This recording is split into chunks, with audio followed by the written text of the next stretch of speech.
Welcome to another episode of Love Living Local 315. We are your hosts, Scott and Kelly Greats, and we are coming to you from downtown Utica in the Impact X recording studio. Today, we welcome back to the show Javon Pratt, the visionary behind Roosters and now Westie's Pizzeria, to talk about bold flavors, big moves, and building a legacy right here in the Mohawk Valley. It's interesting because Tony Robbins once said we overestimate what we can do in a day and we underestimate what we can do in a year. I looked back. You were on originally with us March 2024. You've done a whole lot in 18 months, man. So I mean, we talk about accomplishing things, and I felt like it was like 3 years ago, but it's hey, man. Yeah, it's been 18 months. Wow. So talk about the past 18 months in a nutshell. Sheesh. Well, most importantly, I had a little baby. That is most important. Rooster's just been growing. I think you alluded to, I opened a pizzeria with a buddy of mine, Blake. It's just been, kind of a whirlwind, trying to figure everything out and having enough time for everyone. Yeah. Yeah. You started on Charlotte Street, and then you made the move to Genesee Street now. Walk us through how you got from that original location and the new location. Like I told you guys before, I kind of was just looking to get out of doing my job and found that spot over on Charlotte. And it kind of quickly turned into something that was a big deal. Mm-hmm. But trying to learn from everybody else's mistakes, I didn't want to grow too fast. You know, so I heard a quote, I'm going to butcher it, but it was something about stay as small as you can for as long as you can. Mm-hmm. And I find I'm like real big on learning from people, whether they know it or not. You know, I'm always watching people. And a big mistake I think I see is people just growing too fast. Yeah, we were doing that on Charlotte Street for, I want to say, roughly 3 years. And then we would just have a lot of people from the Mohawk Valley Garden Group come to the restaurant. And just being the pest I am, I would just keep reaching out to a buddy of mine, Mike, over there, because I seen that Cookies was no longer serving food. Fortunately, it all worked out, and we've been there a little over a year now. Yeah. So those that don't know, Cookies is still up front doing ice cream. So North Genesee Street, that still is technically right. And you're tucked right to the side. A lot of signage out in front. If you don't know, now you know. I mean, if you found it on Charlotte, you find it on North Genesee Street. Location matters, and it's interesting with the whole small, big scale thing. We talked about this last time.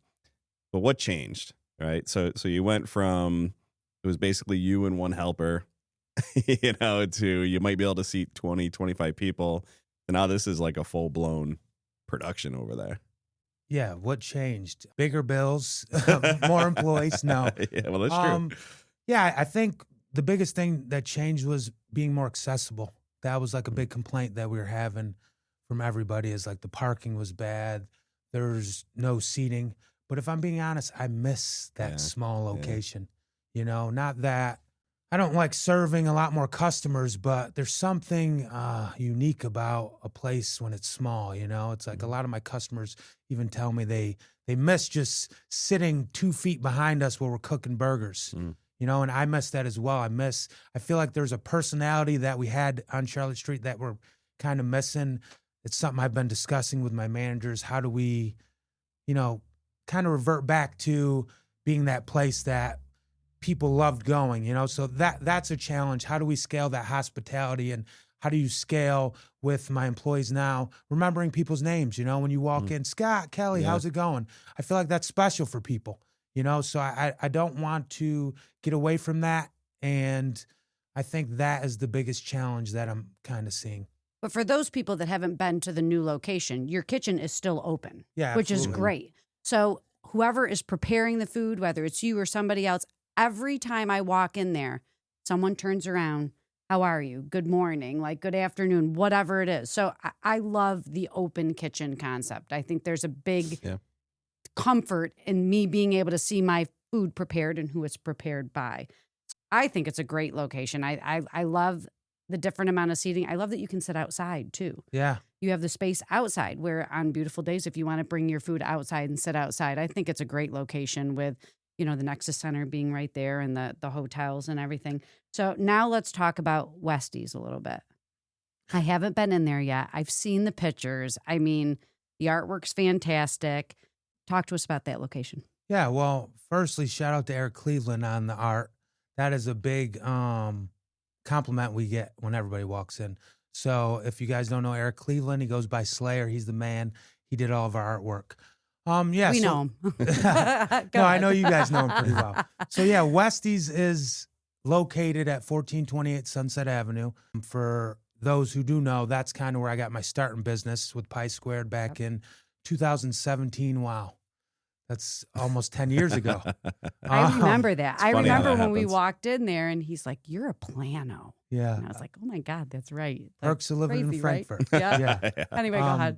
But yeah, so we kind of opened up in that original location. Since Pie Squared closed, there hasn't been anything there. What we're trying to do at Westie's is kind of something different that is not being offered here.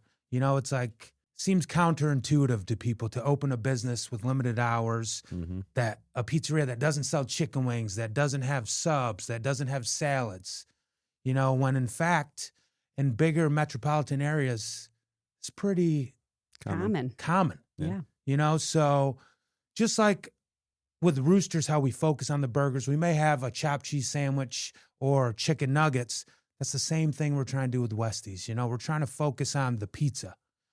We have so many great pizzeria restaurants around here, but we have some that aren't so great as well.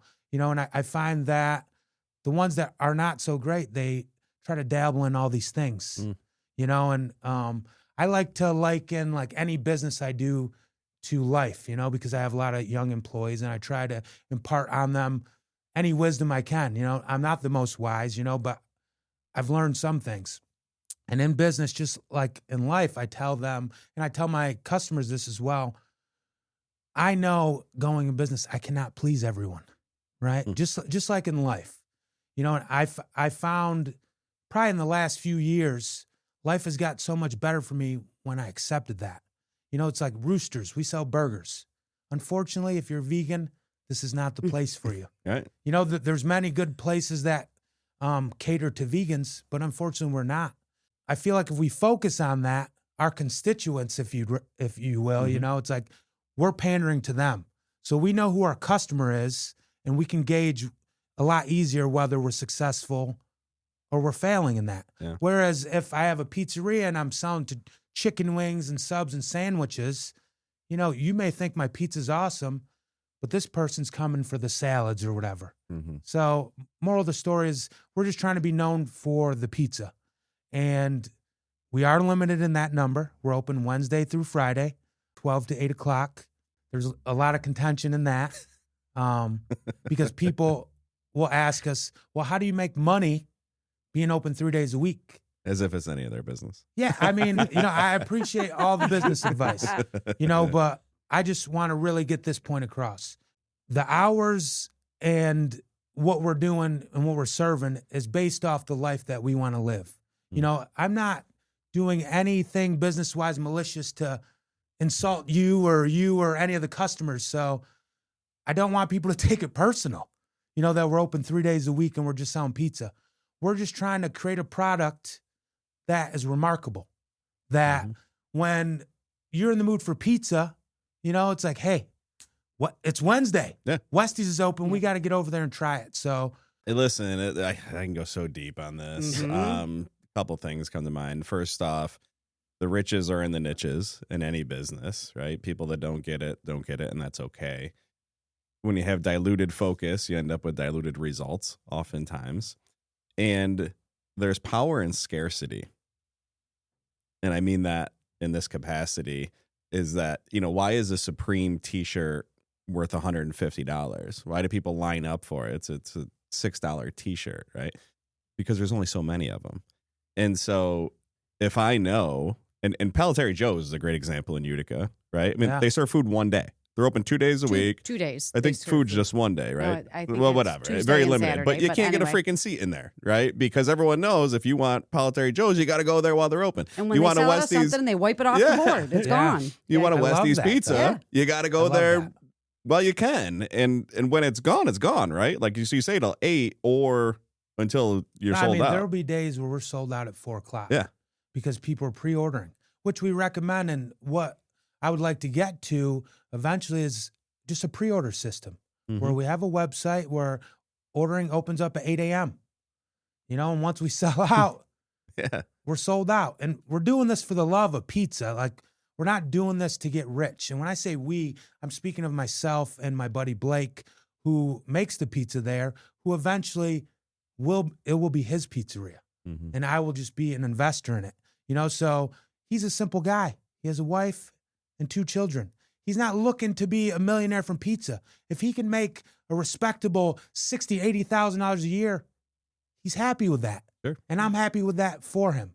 So I would really love if people would just, open their eyes to that and know it's like, you don't need to be open 7 days a week and get all the money.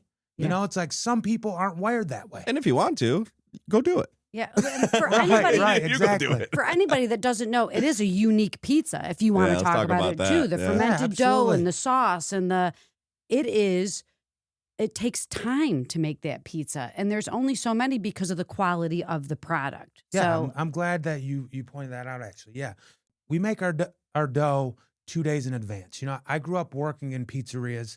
And if anybody's worked in pizzerias, they've worked in a place, they got busy, ran out of dough. Hey, we need to make a dough. Yeah. And then they make the dough for the same day. I'm not going to get into all the science of it or whatever, but in a nutshell, dough is like, it's science, It's like you want it to ferment because it breaks down the proteins and it's more easy to digest. It's just like beer. But we make our dough 2 days in advance. We have limited cooler space. So with that, naturally, I can only serve a certain number. And then our sauce is super simple. We use Alta Cucina tomatoes. We mill them by hand. Salt, basil, extra virgin olive oil. That's one of the biggest things that people point out with our pizzas, the sauce, but they don't realize how simple it is. We use a whole milk mozzarella, but even the product we have is not a finished product. It was kind of, I've had the lease for this place, a lot of people don't know, since February. It kind of got to, I was supposed to have a partner in it. He kind of backed out. That's a story for another day. But it kind of got to the point where it was like, all right, this place is taking money. We got to get it open. So we kind of even opened unprepared, so we intended to do chicken wings even. But the more I thought of it, kind of like how I said before, I'm opening this business to work around the life that I want and that I want to have with my family. Yeah. So I said, I just want to do pizza. Yeah. And it's been great so far. And just not to get too into the weeds here, but chicken wings, correct me if I'm wrong, are a loss leader, right? You don't make money on chicken wings. They're so expensive wholesale. Yeah. I also wanted to point that out. We're in business to make money, right? I want everybody to understand pizzerias are not making money on your chicken wings. Yeah. It's kind of like a favor to you that they're offering chicken wings. Yeah. Because ask any pizza guy, it's kind of a pain. Yeah. All the grease and all that. Yeah. To not make money. So again, trying to learn from other people. Yeah. Selfishly, not so selfishly, I'm in the business to make money. Yeah. And chicken wings just don't make money. I love since the day we met and I first was introduced to Roosters and the 4 things on the menu, I love the simplicity of the model. And I'm glad you're sticking with it because currently, new location, bigger staff, bigger facility, the menu is how much bigger than it was 2 years ago?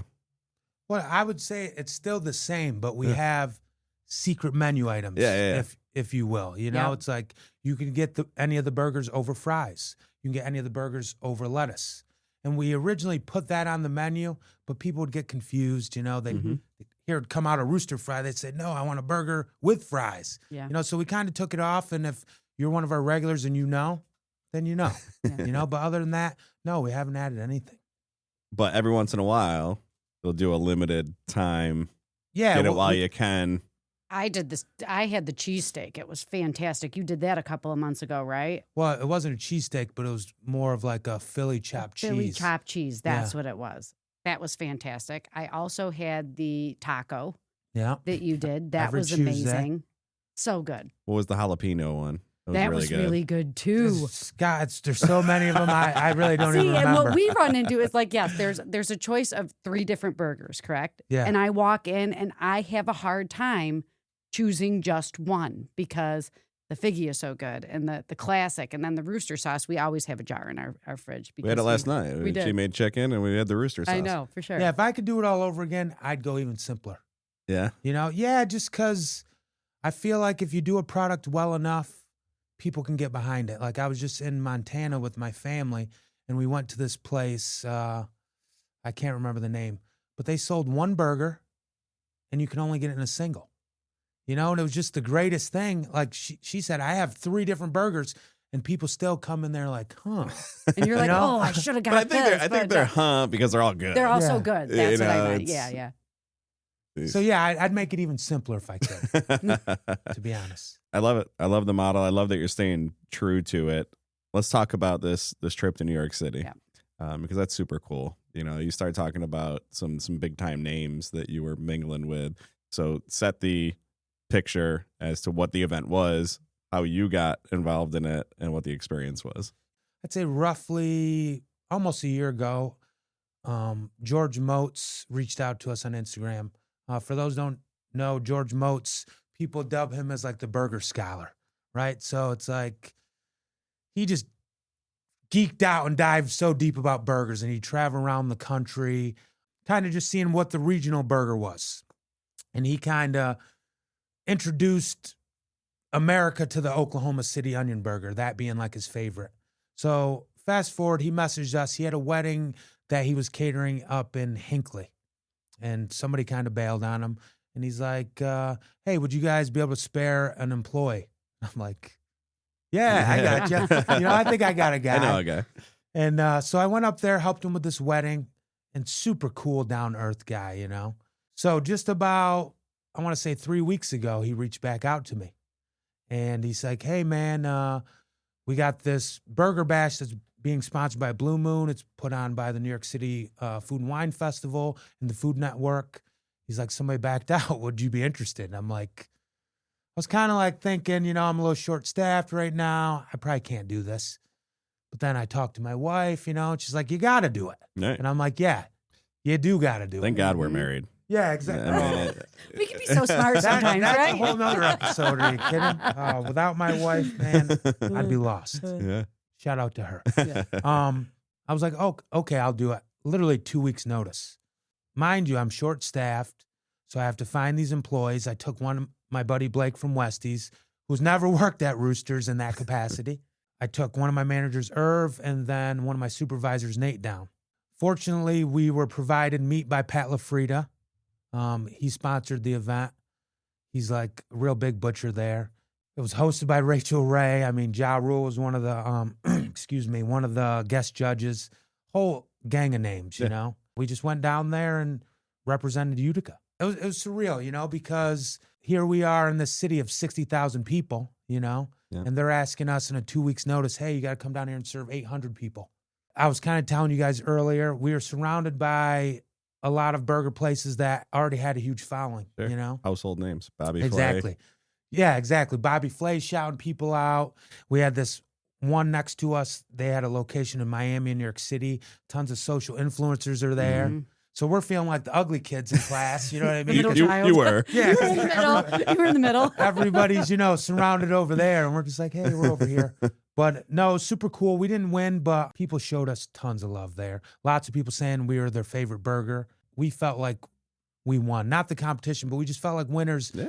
Just the support that we were shown from people, just them thanking us that we drove 4.5 hours to come up there and serve burgers. Met up with George after. He was real happy with the product that we put out. And yeah, I would love to do it again. And I think if we did it again, I would just go a little crazier. I didn't know what to expect before. Yeah, listen, those, in my world, they're trade shows, right? So for all intents and purposes, it's like a food trade show. Exactly. And the booths, and we've done a couple of these with the show, like Realtor Day, and certain people, Josh Amodio, shout out, right? Like just have huge followings at their booth because they light it up. They're big personalities. They have, different things that props and different things that they bring music with them, and loudness, and opportunities to take pictures and so when you show up last minute, you don't know this. You're looking around and you're like, oh shit, like we're not ready. It was like I showed up to football tryouts with like sandals. You know what I mean? But that's a great analogy. No, seriously. But like I said, me and my guys just had a good time, man. And I just want to say like how grateful we were to George for, reaching out to us. Not only that, it's like how grateful I am to my guys who spent their whole day. It's like 2 of the guys have a family. So the fact that, they were saying, hey, I'm willing to come down for, the day with you. That's awesome. You mentioned the word before we went on air, confidence, more than once when we were doing a little pre-talk, and how it just gave you confidence and just reassuring, that you guys are doing the right thing. And then when you talk about the team and the culture you've built, they're doing that because they're bought in to the mission. They're passionate about the product. They believe in what you guys are doing, which is awesome. Right. Yeah, just know that you have a good thing. And I think part of that, and you can, what I love about you is you that passion and excitement about your product and your business just comes through every time we talk. And so, unapologetically, you, which is awesome. Yeah, no, I appreciate that. I mean, I think a big thing with Rooster success in general is just, this is genuinely me. It's like I'm off the wall. I'm not the most organized, but it's like I'm not afraid to get in there, and that's the thing I just want to touch on also. It's like tons of people give me kudos. Oh, man, you should be proud and all this. But it's like I want people to understand it's like I'm not the smartest guy. It's like I'm not even the hardest working guy. I'm just confident in myself, and I'm not afraid to bet on myself, So for anybody out there who is interested, in getting into anything, even, you being in business for yourself, you're a pretty smart guy, but I'd bet you would agree you're not the smartest, It's like, listen, if we were the smartest, we wouldn't do what we do. Right. No, if we're being honest. That's a great right? point. To be a small business owner, you need to be smart, but not too smart. Right. Because when you start getting overly analytical and looking at it, you're like, why would I want to do that? Like 80 hours a week, the stress, the employees, the dealing with the public, it's not easy. But the other thing that we do need to touch on is when you're a small business owner, the staff that you have that works under you. And how important it is you find good people. I'm sure that, like, let's talk about, are there that special gave me chills? Yeah. You know what I mean? Are there special practices or things that you look for in employees because of that culture and that community that you have created in your restaurant? Like, it's just, you can feel it when you walk in there.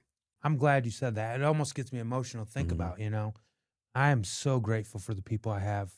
We have a huge turnover there as well, like any other restaurant. But man, I'm grateful for my core group of people. They allow me to, we've been in business for a while, you know what I mean? So we have some systems and stuff, but Roosters is not even close to where it can be. I'm so thankful for, my morning manager, Irv, my evening, and I like to say my customer service manager, Ben. If anybody's been in there and you've met Ben, you get what I'm saying. He's not only my manager, he's my brother-in-law. And fortunately for me, it's like he got to work with me in the trenches over there on Charlotte Street. So he really got to understand my mission and my vision and what I was trying to do. So those 2 guys alone, it's like I trust the business in their hand 100%. It's like if a decision needs to be made and I'm not there, I trust them to make it. Not only them, it's like I could go on with all my employees, the care and love that they pour into my business. I like to say, if you have children, the best compliment you're paid is when somebody's like, oh, you did such a good job with them. Yeah. They are so respectful in this. The best compliment I get is when I see somebody in public, man, I was at your place. It was the best. They treated me like, it was my place. They rolled out the red carpet, and that just makes me feel so good. So I can't stress enough. People get caught up, restaurant owners, the customer. But without your employees, there is no customer. The parental analogy example is the best, worst one that I have as well, because that's how I feel about it with my team. Like, just beaming with pride when, you just know that people are getting taken care of, whether I'm not there right now. And zero part of me is stressed about it because they're doing what they need to do, right? Because they care about it just as much, sometimes more than me. And when they make a mistake that could have been prevented, it's like, man, I'm not mad. I don't get mad. I'm just disappointed because I know you can do better, you know. And it's the same way with our kids. Like it's like we're not mad, we're just disappointed because we know you can do better. So it is like a parental relationship. But listen, you take care of your team, and then the team takes care of the customers, and it's pretty simple. And then the big thing, and you hit on it from a leadership standpoint, is you empower people, right? You trust people. There's no greater compliment than saying, Javon, this is your shift. I trust you. Whatever decisions need to be made, you make them, right? I stand behind you. I believe in you. Yep. And that gives you, the employee, pride of ownership on some level. So, you know, you obviously get that, and that's why you get chills with the team, because you're proud. There's nothing, you know, there's not a customer in the world that you'll ever look at and be as happy or thrilled or proud of as you will your best employees. Yeah, you know, absolutely. It's just a different dynamic. So, man, I knew time would fly. I know, but right? let's go back. Well, let's talk a little more business, right? So pre-Roosters, Javon, what advice would you give yourself? what would you want to know or hear before you started Roosters? Well, I would say to myself and to anybody who's looking to open a restaurant, keep it simple. Focus on a thing, you know, because if you focus on that thing, you're going to have more attention to put into that thing. Analogy I use is you can't serve two masters, you know, It's like, it's biblical, you know, not to mention it's like you can't have multiple wives, you know, so it's like this one thing I'm going to put all my love and attention into. And I believe if you can do that, right, it's like people are going to notice. Like food's subjective, right? It's like what I like, you may not like. But it's like one thing I don't want anybody to ever say is like, these people don't care. Yeah. They don't, you know, it's not a money grab for them. They're actually putting attention into it. So I would say to myself before I open Roosters, keep it simple, stay true to yourself. Remember why you're going into business, for you, for your family. You know, you're there to take care of the customer, but at the end of the day, you don't want to be a slave to this business. I think you did tell yourself that pre-Roosters, in all fairness. Yeah, but you know, but a lot of people don't follow through with it. A lot of people, they get that taste of success, and if I stayed open another day, I could be making so much more money. But then you don't get the day with your family, and you are a family man. Absolutely. And you told us before Growing family. you're expecting another, which is Lord willing, in April we'll have another baby. that is amazing. Congratulations to you and your wife. Don't all blink. right. Yeah. Don't I blink. know. We just had our third baby like a week ago. Now they're all grown. I've got two that are gone, and it's sad, but whatever. So goals next 2 to 5 years. I mean, you're killing it right now, but in 2 to 5 years, whether it's community, personally, what would you like? Can I to make see a happen? bet before he answers? Sure. It's going to be exactly the same.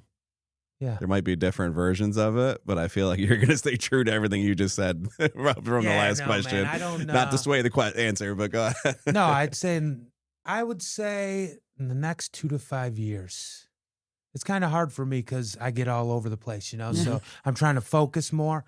But I would say getting Roosters to kind of be a place that is a pillar of the community, you know, is a place that people want to work, is a place that we're involved in the community more. I find that's kind of a thing I'm struggling with right now that I want to do more of, is that I'm not in the community as much as I would like.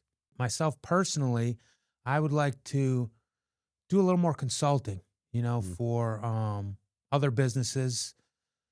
I would like to do a little more speaking to kind of the younger generation, because I have some stuff that I think would be valuable for people to hear. But I guess it would just to have more time with my family, you know.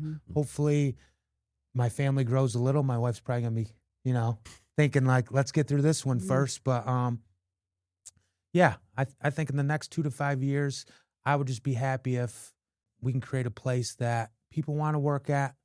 The product still stays the same, if not gets better. And I can just positively impact more people's lives. So many things you said. Like, number one, we are known for regional foods like Utica greens and chicken riggies. And I really do think when anybody says a burger in Utica, the first place I think of is Roosters. That's the goal, so yeah. I do think that you're on your way to definitely being the signature burger of Utica. The other thing that you brought up is like the career after classroom stuff. And it is so important that we get good people in schools to talk to kids that may not be looking to go to college, but they have a vision and they work hard and they want to be an entrepreneur. So I think that's an awesome thing. And I think that every kid would love to have you come in and speak rather than why are you looking at me? Somebody else. Whoa, Not you. What was that? No, I didn't mean you. I just meant those on audio. As a teacher, You missed it. We hire. Got cold in here. I did not mean that. Let me explain. We hire these companies to come in, and the message just always seems to be the same. Yes. And it's not about hardworking. You don't need to go to college. If you have a vision, it's not about that. So I did not mean you. That's hurtful. I don't You think thought I she meant that.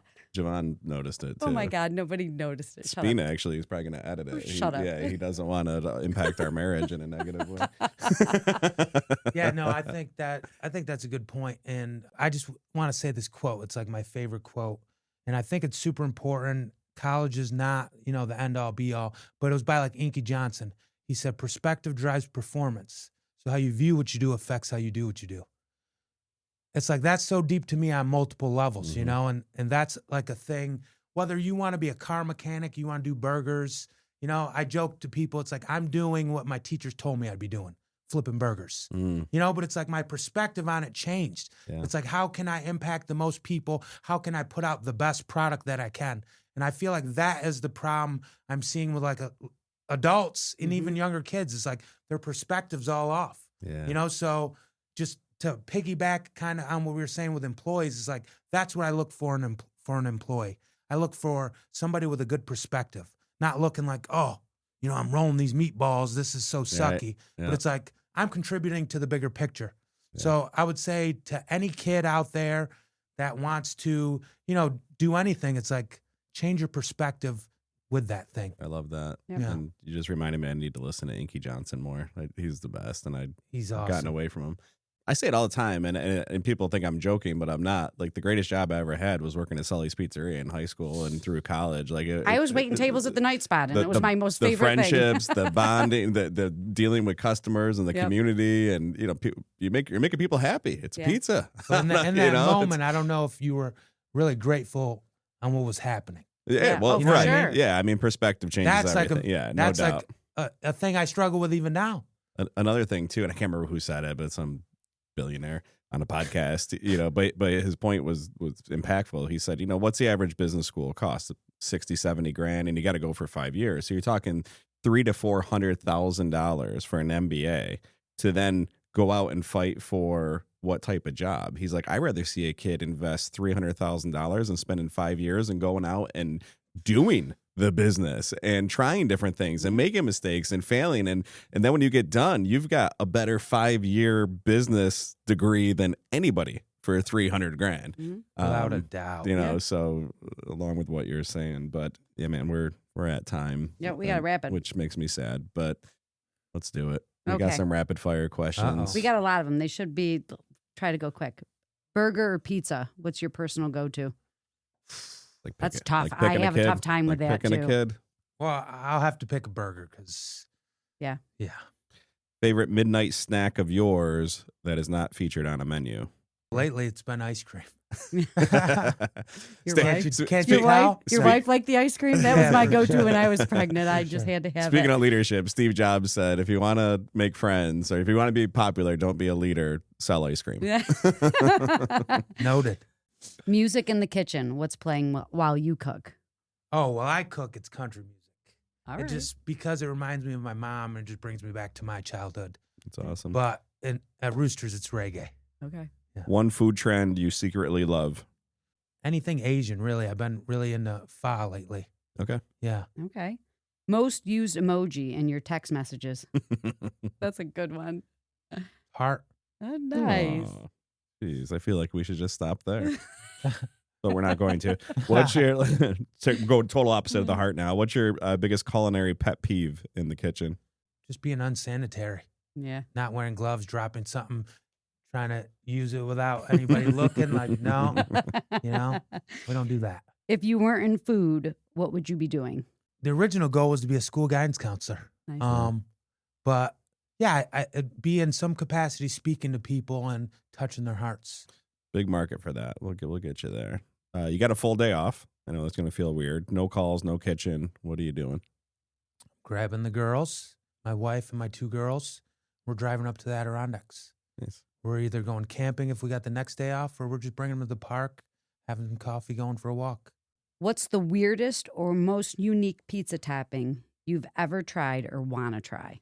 Well, people hate pineapple. I wouldn't say that's the weirdest. I enjoy it on pizza. But the weirdest topping, so that's another reason I keep it simple. I'm not too adventurous when it comes to things like that. I'm a pepperoni pizza guy. Yeah. So purist. So yeah, I'd say, I guess anchovies.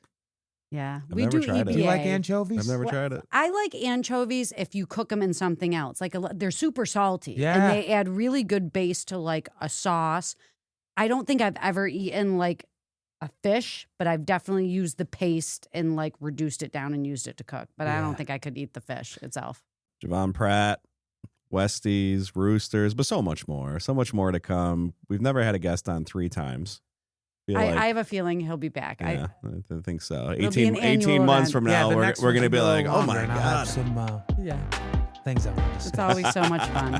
Hey, Thank man. you. Anytime. Yeah, I appreciate you guys a lot. Thank you.